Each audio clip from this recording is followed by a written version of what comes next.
तो भोपाल में election commissioner की प्रेस कॉन्फ्रेंस चल रही थी, जिसमें आज क्योंकि कई पोलिंग बूथ पर ईवीएम खराब हैं, जिसे लेकर लोगों में नाराजगी देखी जा रही है और कांग्रेस ने भी इस पर सवाल उठाया है। इलेक्शन कमीशन प्रेस कॉन्फ्रेंस कर रही है, उसने सफाई दी है कि हमने पहले ईवीएम को सही किया था, उसका बाकायदा टेस्ट किया था, लेकिन अगर पोलिंग में देरी होगी तो शाम तक जितने लोग पोलिंग बूथ में पहुंचेंगे 6 या 7 बजे तक, जब तक एक तरह से पोलिंग कराई जाएगी, यानी हर किसी को वोट करने का मौका आखिर तक दिया जाएगा। इसके अलावा मध्य प्रदेश के अलावा मिजोरम में भी आज 40 असेंबली नशिस्तों के लिए पोलिंग हो रही है। आपको बता दें कि अब तक 15% से ज्यादा वोटिंग मुकम्मल हुई है। सुबह 7 बजे से ही वोटिंग का आगाज हुआ है, जो शाम 4 बजे तक जारी रहेगा। 40 असेंबली हलकों के लिए एक ही मरहले में वोट डाले जा रहे हैं। रियासत भर में 209 उम्मीदवार मैदान में हैं। 7,07,000 अफराद हक रायदही से का इस्तेमाल करेंगे। MNF कांग्रेस और बीजेपी के दरमियान कड़ा मुकाबला है। साबिक वजीर आला और MNF के सदर ने MNF कांग्रेस इत्तेहाद की जीत की उम्मीद जताई है। असेंबली इंतखाबात के पेश नजर सिक्योरिटी के कड़े इंतजाम किए गए हैं। मरकजी टीमों को भी मैदान में उतारा गया है।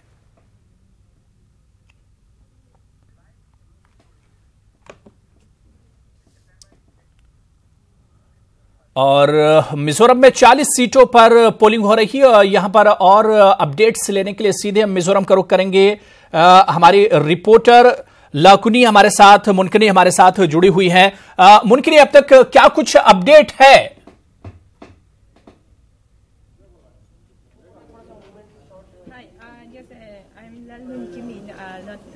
I'm Lalun Kimi. The updates as of now is that now we are in Zakot polling station where Mr. Laltan Hola will be casting his vote shortly.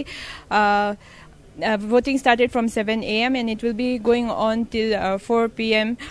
Voting has also begun in Kanhun where Bru refugees will be voting. Other than that, we have not much updates as of yet.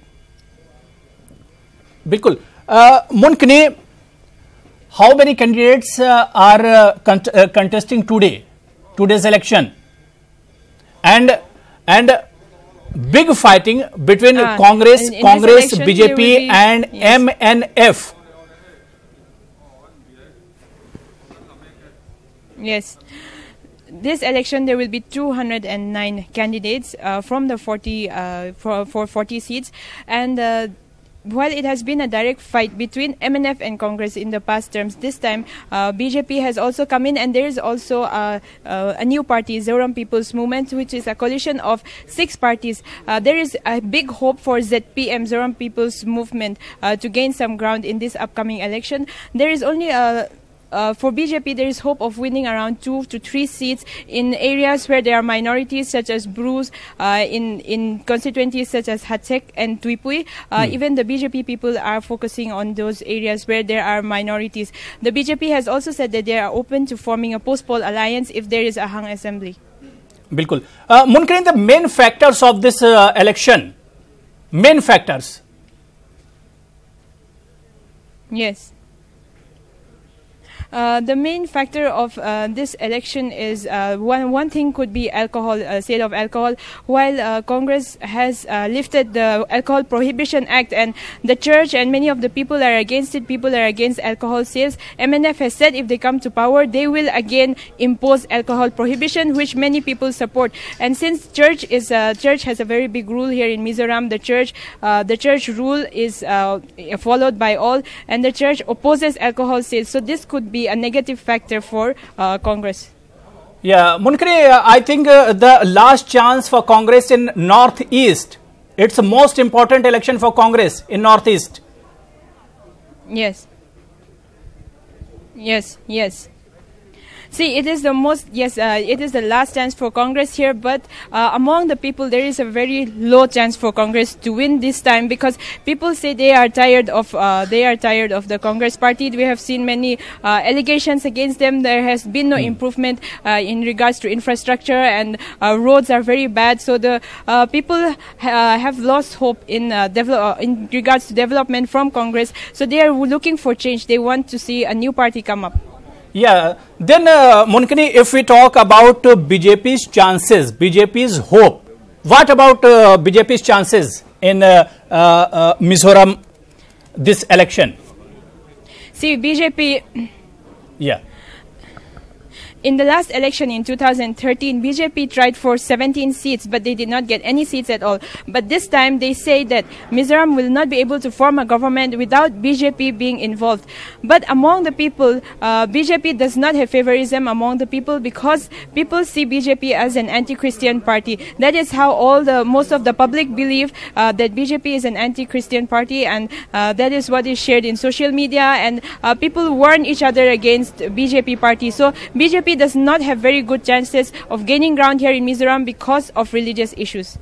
Okay, Monikini, thank you. And आप हमारे साथ जुड़िए, आपने तमाम जानकारी दी। आपको बता दें कि नॉर्थ ईस्ट के रियासत मिजोरम में भी पोलिंग हो रही है, जहां पर सुबह से ही लोगों में काफ़ी ज़्यादा जोशो खरोश देखा जा रहा है। सुबह 7 बजे से पोलिंग शुरू हुई है, शाम 4 बजे तक यहां पर पोलिंग होगी। 40 सीटों के लिए पोलिंग यहां पर हो रही है और कड़ा मुकाबला बीजेपी और कांग्रेस के बीच में देखा जा रहा है। लेकिन जो अहम फैक्टर होगा मिजोरम के चुनाव में, एमएनएफ जो एक तीसरी पार्टी है, वो एक बड़ा फैक्टर बनकर इन इंतखाबात में उभर सकती है।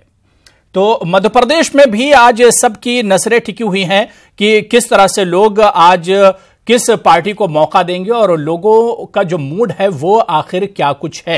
इसी पर बातचीत करने के लिए सीधे हम दिल्ली का रुख करेंगे। 2 खास मेहमान हमारे साथ आज के इस चुनाव पर बातचीत करने के लिए हमारे साथ जुड़े हुए हैं। बहुत जल्दी अपने मेहमानों का हम आपसे तारुफ करा दें। हमारे साथ सर्वकमल दत्ता जी हैं, जो कि पॉलिटिकल एनालिस्ट हैं, सियासी तज्जिया निगार हैं, और इनके अलावा एक और खास मेहमान वाहिद हसन रिजवी साहब हैं। आप भी सियासी तज्जिया निगार, पॉलिटिकल एनालिस्ट हैं। अपने दोनों मेहमानों का, पैनलिस्ट का बहुत इस्तकबाल करते हैं, वेलकम करते हैं। सर्वकमल दत्ता जी, इन चुनाव को कैसे देखते हैं? सिर्फ अगर हम मध्य प्रदेश की आज अगर हम बात करें, क्योंकि यहां पर पोलिंग चल रही है, किस तरह से मध्य प्रदेश के चुनाव को देखते हैं आप? जहां मध्य प्रदेश की जहां बात आती है, मैं समझता हूं कि कहीं ना कहीं पे कांटे का मुकाबला जरूर है भाजपा और कांग्रेस के बीच में। कांग्रेस के लिए ये चुनाव और सफल होता और अच्छा होता, बेहतरीन होता अगर कांग्रेस पार्टी बसपा और सपा के साथ गठबंधन अगर की होती। सपा लगभग 50 सीट के आसपास पे अपनी उम्मीदवार खड़ा की है और बसपा तो लगभग सारी सीटों पे ही उम्मीदवार खड़ा की है। 227 सीटों पे बसपा की उम्मीदवार है। मध्य प्रदेश के परिपक्ष में आप अगर देखेंगे तो बसपा का लगभग 3 से लेकर 6% वोट बैंक हमेशा से रहा है। वो कहीं ना कहीं पे कांग्रेस के लिए नुकसानदायक साबित हो सकता है। मुकाबला है, कुछ पे चतुष्कोणी मुकाबला है, और जब भी ट्रायंगल फाइट होता है या फिर चतुष्कोणी मुकाबला होता है तो वो सीधा सीधा कहीं ना कहीं पे फायदा पहुंचाती है भारतीय जनता पार्टी को। दूसरी बात यहाँ पे ये है कि भाजपा के जो मुख्यमंत्री है शिवराज सिंह चौहान, उनके विरोध एक बड़ा सा चेहरा कांग्रेस पार्टी उतार नहीं पाई है as a CM candidate Congress के तरफ से। कांग्रेस में आप अगर देखेंगे तो ज्योतिरादित्य सिंधिया भी कहीं ना कहीं पे उम्मीदवार है, कमलनाथ जी भी कहीं ना कहीं पे उम्मीदवार है, और मैं हमेशा से कहता आया हूं कि दिग्विजय सिंह जी कहीं ना कहीं पे ब्लैक हॉर्स साबित हो सकते हैं कांग्रेस के लिए। जिस हिसाब से दिग्विजय सिंह को नजरअंदाज किया गया है इस चुनाव में, वो कहीं ना कहीं पे कांग्रेस के लिए एक तरह से मतलब एक कांटा साबित हो सकता है। खैर वो तो 11 तारीख को पता चलेगा कि आखिर नतीजा किस तरह से होता है। पर मेरा मानना है कि कुछ विशेष मुद्दे थे जिसपे कांग्रेस को एक फोकस करके एक लेकिन सर्वकमल दत्ता जी, क्या लगता है कि अगर कांग्रेस पहले से सीएम उम्मीदवार, सीएम कैंडिडेट अगर पहले से लाती तो क्या तस्वीर कुछ और बदल सकती थी कांग्रेस के लिए? बेशक बदल सकती थी। जब कोई किसी भी प्रदेश में स्थानीय मुख्यमंत्री अगर बहुत ही पावरफुल हो और काफी ज्यादा जुझारू हो, तो उनके मुकाबले में ऑपोजिशन कैंडिडेट के मुख्यमंत्री कैंडिडेट कौन है ये बहुत महत्वपूर्ण होता है। और उस परिपक्ष में कांग्रेस को किसी ना किसी जो दिग्गज नेता है कांग्रेस पार्टी के वहां पे स्थानीय लेवल पे, उनमें से किसी एक को एज ए सीएम कैंडिडेट के हिसाब से प्रोजेक्ट करना चाहिए था। दूसरी बात जो मैं कह रहा था कि जितने सारे महत्वपूर्ण मुद्दे रहे हैं वहां पे, चाहे वो भ्रष्टाचार का मुद्दा रहा हो या फिर आपका बेरोजगारी का मुद्दा रहा हो या फिर किसानों का जो समस्या है उसकी मुद्दा अगर रहा हो, कांग्रेस ने ये सब मुद्दों को तो कहीं ना कहीं पे उठाई है, पर जिस हिसाब से जनता के साथ कनेक्ट करना चाहिए था उस तरह से कांग्रेस कहीं ना कहीं पे असक्षम रही है जनता के साथ इन सब मुद्दों को कनेक्ट करवाने के लिए। और अंत में आप अगर देखेंगे तमाम जितने सारे वीडियोस सामने आए हैं जहां पे जैसे 90% वोट बैंक की कमलनाथ जी की वीडियो के बारे में उजागर हुआ था, फिर अभी शांत रहो बाद में देख लेंगे, ये तमाम जितने सारे वीडियोस है बेशक उसकी मतलब हकीकत या फिर सच्चाई क्या है वो अलग विषय है, पर कहीं ना कहीं पे जब इस तरह के वीडियोस जब वायरल होते हैं तो कहीं ना कहीं पे नुकसानदायक साबित होता है। और भाजपा तो शुरू से ही चाह रही थी कि एक तरह से पोलराइजेशन हो चीजों पे, और राम मंदिर का मुद्दा भी जिस तरह से छाया रहा उसके बाद, तो कहीं ना कहीं पे मुझे लगता है कि बीजेपी का रणनीति में ही था कि शुरू से ही कि हिंदुत्व वाला मुद्दा कहीं ना कहीं पे सामने आ जाए, और तमाम जितने सारे वीडियोस कांग्रेस के नेताओं के सामने आई है वो कहीं ना कहीं पे मुझे लगता है कि अंतिम जो 7-8 दिन का जो कैंपेनिंग रहा है मध्य प्रदेश में वो कहीं ना कहीं पे सीधा वे में पोलराइजेशन की कैंपेन रही है, और बाकी जितने सारे डेवलपमेंटल इश्यूज है, गवर्नेंस की इश्यूज है, वो कहीं ना कहीं पे फीका बिल्कुल, यानी डेवलपमेंट और तरक्की से बात शुरू हुई थी लेकिन वो आखिर में पोलराइजेशन की तरफ एक तरह से झुकाव हो गया। इस पर आएंगे और वाहिद हसन साहब आपका भी हम रिएक्शन लेंगे, लेकिन बैतूल से इस वक्त बड़ी खबर आ रही है। आपको बताते चलें कि मध्य प्रदेश असेंबली इंतखाबात में बैतूल से इस वक्त की बड़ी खबर है,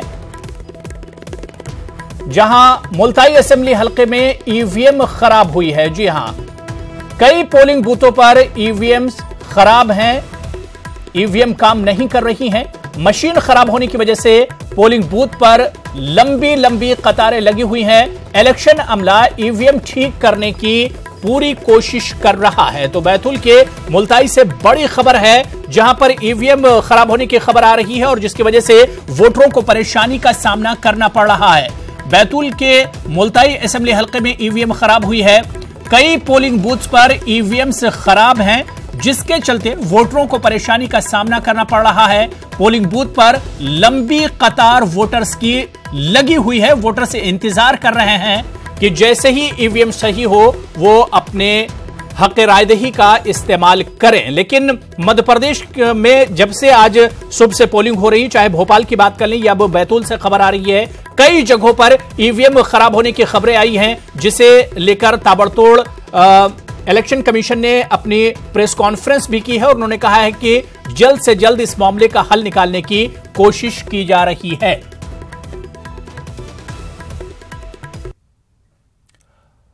तो लगातार मध्य प्रदेश के चुनाव पर हम बात कर रहे हैं। दो खास मेहमान हमारे साथ जुड़े हुए हैं। वाहिद हसन रिजवी साहब, जैसा कि सर्वकमल दत्ता जी कह रहे थे कि भाई बीजेपी का तो एक चेहरा है, शिवराज सिंह चौहान जाहिर सी बात है 15 साल से इख्तिदार में है, लेकिन कांग्रेस का कोई चेहरा नहीं है। अगर सीएम कैंडिडेट की बात करें तो कोई चेहरा नहीं।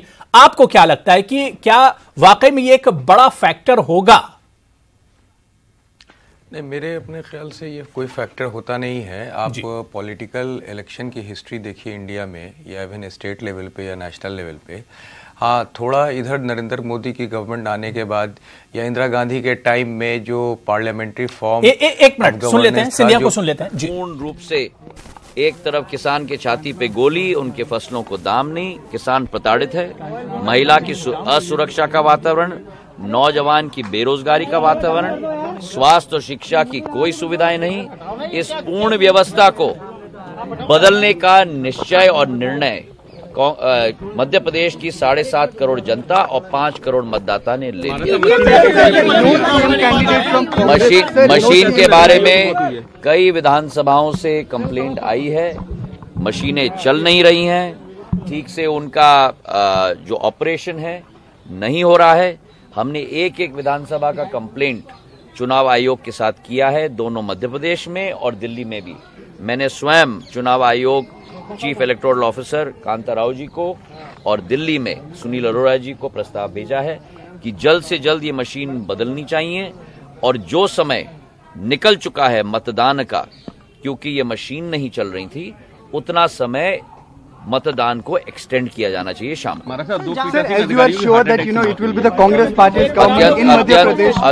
अत्यंत दुख का माहौल है और का विषय है, और मेरी सांत्वना उन दोनों परिवारों।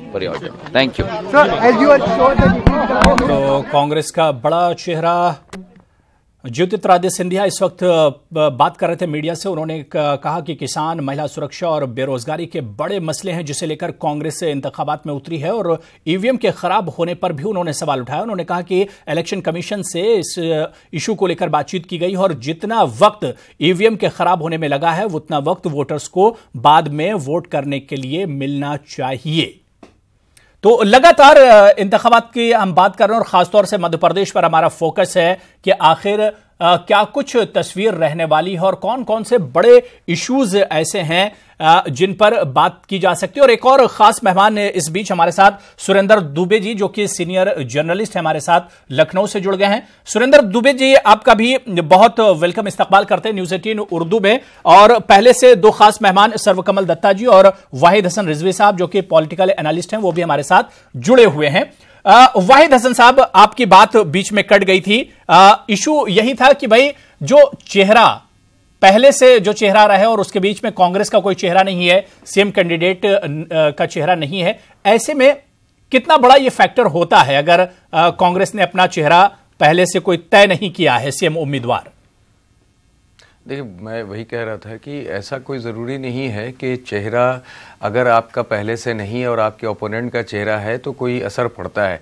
क्योंकि ये माना जा सकता है कि आप पिछले इलेक्शन, कई इलेक्शन को आप देखिए नेशनल लेवल पे भी, आपको याद होगा कि 99 में जब वाजपेयी जी की गवर्नमेंट थी और वाजपेयी जी के ऐसा आइकॉनिक फिगर, पॉलिटिकल फिगर कोई रहा नहीं है। इंदिरा गांधी और जवाहरलाल नेहरू के टक्कर के वो माने गए। जब वो री इलेक्शन देख रहे थे, फेस कर रहे थे 2004 में, उस वक्त सोनिया गांधी एक रिलेक्टेंट लीडर थी, उनको बहुत पुश करके फ्रंट पे आई थी और कहीं से ओपनली ये डिक्लेयर नहीं था कि वो प्राइम मिनिस्टरियल कैंडिडेट बनेंगी, और कितनी ज़्यादा मट स्लगिंग हुई थी उन पे।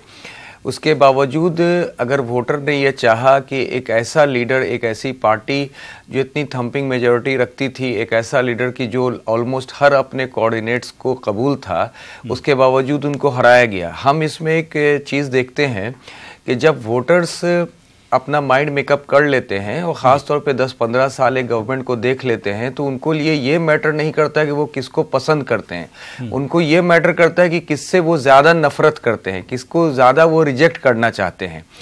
तो जब वो ये माइंड मेकअप कर लेते हैं ना कि हमें इनको तो रिजेक्ट करना ही है, चाहे हमको कोई दूसरा जैसा भी मिले, तो उस हाथ में उस हालात में क्या होता है कि वो इसकी परवाह ही नहीं करते हैं कि सामने कौन।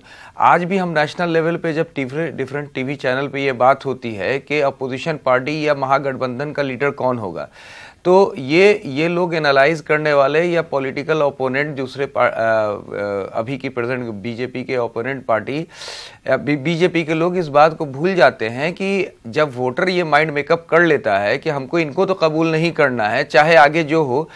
77 के दौरान भी जब जेपी मूवमेंट हुआ था, यही हुआ। जब इंदिरा गांधी को हराया गया तो आप याद कीजिए कि जिसके टाइम में किचन कैबिनेट का कॉन्सेप्ट आया, जो ऑलमोस्ट डेमोक्रेटिक डिक्टेटर तक का दर्जा पा चुकी, उस लेडी को जब हराना हुआ तो लोगों को ये पता नहीं था कि इतनी पार्टियां मिलेंगी और उसमें से बाद में तय होगा कि कौन बनेगा प्रधानमंत्री।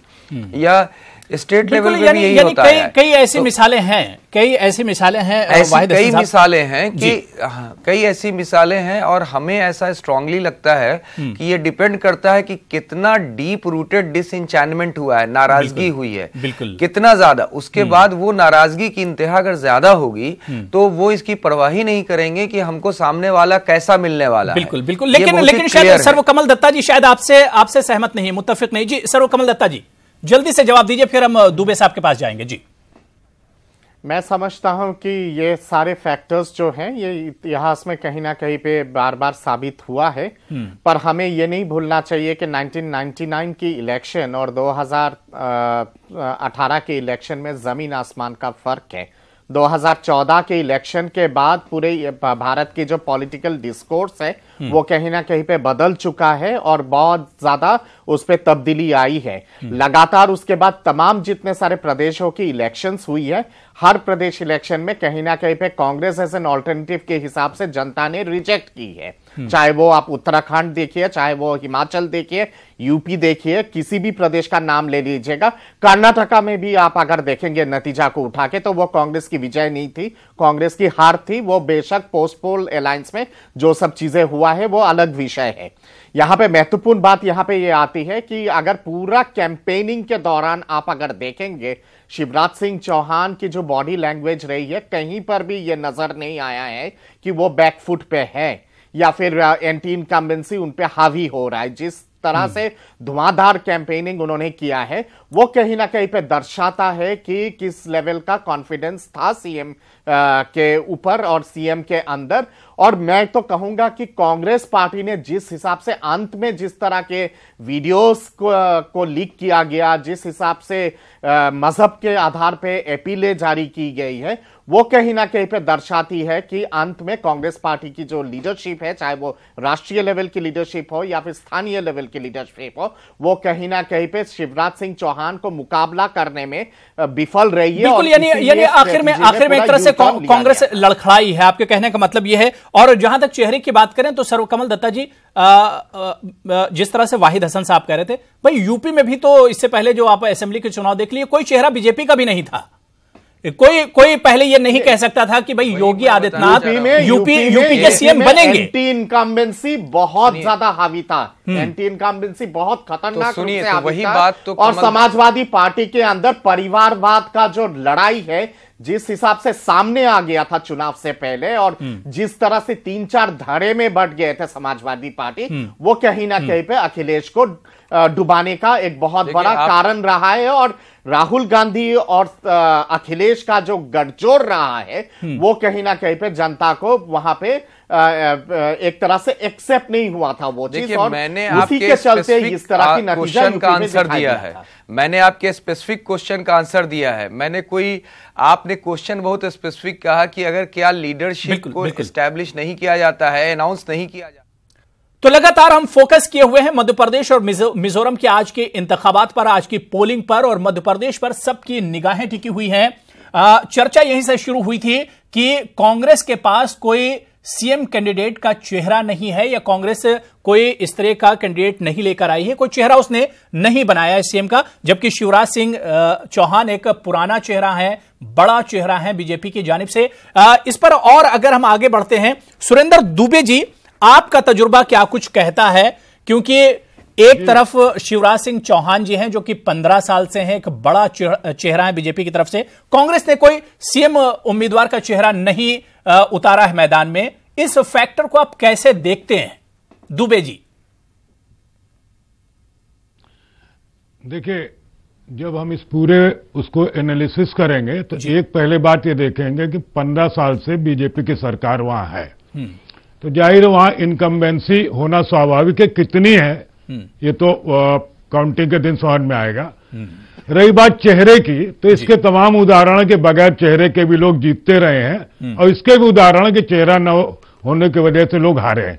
सही। देखिए, मुझे ऐसा लगता है कि जिस ढंग से कटायुद्ध युद्ध हुआ मध्य प्रदेश में, और जिस ढंग के मतलब दोनों पक्षों से कस के चुनाव प्रचार हुआ, अभी मैं देख रहा था मतदाताओं की लाइन जितनी लंबी है, युवा वोटर जिस ढंग से निकले, तो एक बात यह इंडिकेट करता है कि हैवी पोलिंग होगी। और हैवी पोलिंग के दोनों मतलब होते हैं हमेशा। हो सकता है कि शिवराज के पक्ष में ही लोग निकल आए हो, और यह भी हो सकता है कि शिवराज को हटाने के उसमें निकल आए हो। देखिए, आज जो पूरा चुनाव प्रचार है उसमें शिवराज सिंह या अदर्स का कोई वो नहीं था। कांग्रेस के वहां 2 चेहरे हैं, कमलनाथ और सिंधिया, ऐसा समझा जाता है इन 2 में कोई हो सकता है। लेकिन अगर पब्लिक की नाराजगी होगा, उसको लगेगा कि बीजेपी ने जो अपने वादे किए, जैसे अब आंकड़े देखे जाते हैं तो कहा जाता है साहब अनएम्प्लॉयमेंट पे भी नंबर 1 पर है, लॉ एंड ऑर्डर पर भी मतलब असफल है, लॉ एंड ऑर्डर पर भी असफल है। तो मुझे लगता है ये एसेस कर पाना किसानों का बड़ा मसला रहा है। किसानों का बड़ा मसला रहा है दुबे जी। हाँ, किसानों का बड़ा जी। और मैं आपको बताऊं कि किसानों का मसला पूरे देश में इस समय है। और किसान के मामले में मैं देख रहा हूं सभी राज्यों में किसान बहुत असंतुष्ट है। न उसको उसका उपज का मूल्य मिल पा रहा है, उसकी आत्महत्याएं नहीं रुक रही हैं, उसके जो कर्ज हैं वो नहीं मिल पा रहे हैं, और जो हर बार हम ये चुनाव के पहले वादा करते हैं कि हम इतना कर्ज माफ कर देंगे, इतना कर्ज दे देंगे, वो जमीन पर दिखाई नहीं पड़ता है। तो मुझे लगता है कि अभी ये कहना कि साहब वो शिवराज सिंह जीत रहे हैं कि हार रहे हैं, जल्दबाजी होगी। बिल्कुल, मुझे लगता है कि नहीं, नेक टू नेक फाइट है पूरी तरह से कांग्रेस और बीजेपी के बीच में। बिल्कुल। सर्वकमल दत्ता जी, जो बात दुबे साहब ने कही कि भाई 15 साल तक किसी का सीएम बनकर रहना और उसके खिलाफ, क्या वाकई में जितने ज्यादा दिन कोई सत्ता में रहता है, इख्तिदार में रहता है, क्या वाकई में उसके खिलाफ एक नाराजगी भी लोगों में होती है? ये इस फैक्टर को कैसे देखते हैं, एंटी इनकम्बेंसी के जो फैक्टर है? नहीं, एंटी इनकम्बेंसी तो जब कोई भी नेता बहुत दिन तक रहते हैं कुर्सी पे तो एंटी इनकम्बेंसी तो होता है। और आप अगर देखेंगे हर चुनाव में जब नतीजा निकलता है, कुछ लोग उस पार्टी के या फिर उस नेता के पक्ष में वोट देते हैं, तो कुछ लोग उस पार्टी के विरोध में या फिर उस नेता के विरोध में भी वोट देते हैं। कभी भी किसी पार्टी के लिए या फिर किसी भी नेता के लिए 100% तो समर्थन नहीं होता है और ना ही 100% विरोध भी होता है। शिवराज सिंह चौहान की टेन्योर की जहां बात आती है, 15 साल तक अगर लगातार वो मुख्यमंत्री रहे हैं और बार बार अगर चुनाव जीते हैं, तो कहीं ना कहीं पे ये जरूर दर्शाता है कि 15 साल में उनके विरोध में एंटी इनकम्बेंसी नहीं रहा है, वो प्रो इनकम्बेंसी रहा है। अगर प्रो इनकम्बेंसी अगर नहीं होता तो लगातार 3 बार चुनाव नहीं जीतते। अब ये इनका चौथा कोशिश है अपने सरकार को रिटेन करने की और चौथे बार वापस आने की। ये तो वक्त बताएगा। 11 बिल्कुल जाहिर सी बात है, ये तो 11 तारीख को तस्वीर साफ हो जाएगी कि प्रो इनकम्बेंसी है या एंटी इनकम्बेंसी है। जाहिर सी बात है। हसन साहब आपके पास आते हैं, वाहिद हसन साहब। इस वक्त सीधे भोपाल का रुख करेंगे। हमारी नुमाइंदा शिफाली पांडे हमारे साथ जुड़ी हुई हैं। शिफाली, क्या कुछ इस वक्त तस्वीर है, जो वोटर्स हैं उनमें कितना जोशो खरोश है आज की पोलिंग को लेकर? देखिए, मैं जिस विधानसभा सीट पे हूँ, उत्तर भोपाल विधानसभा सीट, पूरे मध्य प्रदेश में ये एक सीट है जो बीजेपी के लिए मुश्किल बनी हुई है, क्योंकि यहाँ लगातार 15 साल से कांग्रेस के आरिफ अकील चुनाव जीत रहे हैं और इस बार यहाँ से बीजेपी ने पूरे मध्य प्रदेश में जिस एक मुस्लिम उम्मीदवार को उतारा है, फातिमा सिद्दीकी, वो इस क्षेत्र से ही चुनाव लड़ रही हैं। यहाँ जो इस इलाके की बात करें, इस विधानसभा सीट की, तो कई पोलिंग बूथ पर ईवीएम मशीन खराबी की दिक्कतें आई और इसकी वजह से काफी देर तक वोटर्स को इंतजार करना पड़ा। हालांकि मतदाता की, वोटर की जागरूकता की जहां तक बात है, तो वोटर यहां पे 7:30 बजे से पहुंच गए थे पहले वोट देने के लिए, लेकिन इन गड़बड़ियों की वजह से उन्हें लंबे समय तक इंतजार करना पड़ा। हालांकि अभी जो है थोड़ा सा थमा हुआ सा लग रहा है, उतनी लाइनें यहां दिखाई नहीं दे रही, पर कुछ पोलिंग बूथ जो सघन इलाका है उत्तर भोपाल और यहीं से लगा हुआ मध्य विधानसभा सीट भी है, वहां पर जो है कतारें लगी हुई हैं और लोग वोट देने पहुंच रहे हैं। बिल्कुल शिफाली, क्योंकि कई जगहों से ये खबर आई, चाहे बैतूल की बात कर लें या भोपाल की बात कर लें, कि ईवीएम्स खराब हैं, जिसकी वजह से लोग लाइनों में खड़े और परेशान हो रहे हैं। कितना इसका असर पड़ेगा वोटिंग पर? क्योंकि लोग बड़ी मुश्किल से एक तो वोट करने के लिए आते हैं और जब वो वोट करने पोलिंग बूथ पर पहुंचते हैं तो पता चलता है कि भाई मशीन खराब है। कितना असर पड़ेगा इसका? बिल्कुल, देखिए, अभी सबसे ज्यादा इसी पर निर्भर करेगा कि वोटिंग परसेंटेज कितना बढ़ता है। वोटिंग परसेंटेज ही डिसाइड करेगा कि इस चुनाव की दिशा किस तरफ होगी, सरकार किसकी बनेगी। और इस लिहाज से जो राजनीतिक दलों के एजेंट हैं यहाँ पर, वो भी कोशिश कर रहे हैं कि हर एक वोट की कीमत है, क्योंकि मुकाबला टक्कर का है। बिल्कुल, और अभी ज्योतिरादित्य सिंधिया का भी ये बयान आया है कि वो चुनाव आयोग से ये अनुरोध करेंगे कि वोटिंग का जो वक्त है वो बढ़ाया जाए, क्योंकि जो लोग लौट गए हैं, जो ईवीएम मशीन खराब होने की वजह से जो वोटर लौट गया है, वो वोट किसी भी तरीके से खराब नहीं होना चाहिए। बिल्कुल शिफाली, बहुत बहुत शुक्रिया, आप नजर बनाए रखिए हमारे साथ जुड़ने के लिए। तो जाहिर सी बात है कि चुनाव हो रहे हैं, लेकिन बड़ी जो वजह है या जिसकी वजह से वोटरों में नाराजगी देखी जा रही, कई जगहों पर ईवीएम्स के खराब होने की भी लगातार खबर आ रही है। और इस चुनाव पर लगातार आज की पोलिंग पर हम चर्चा कर रहे हैं। कुछ मेहमान भी हमारे साथ जुड़े हुए हैं।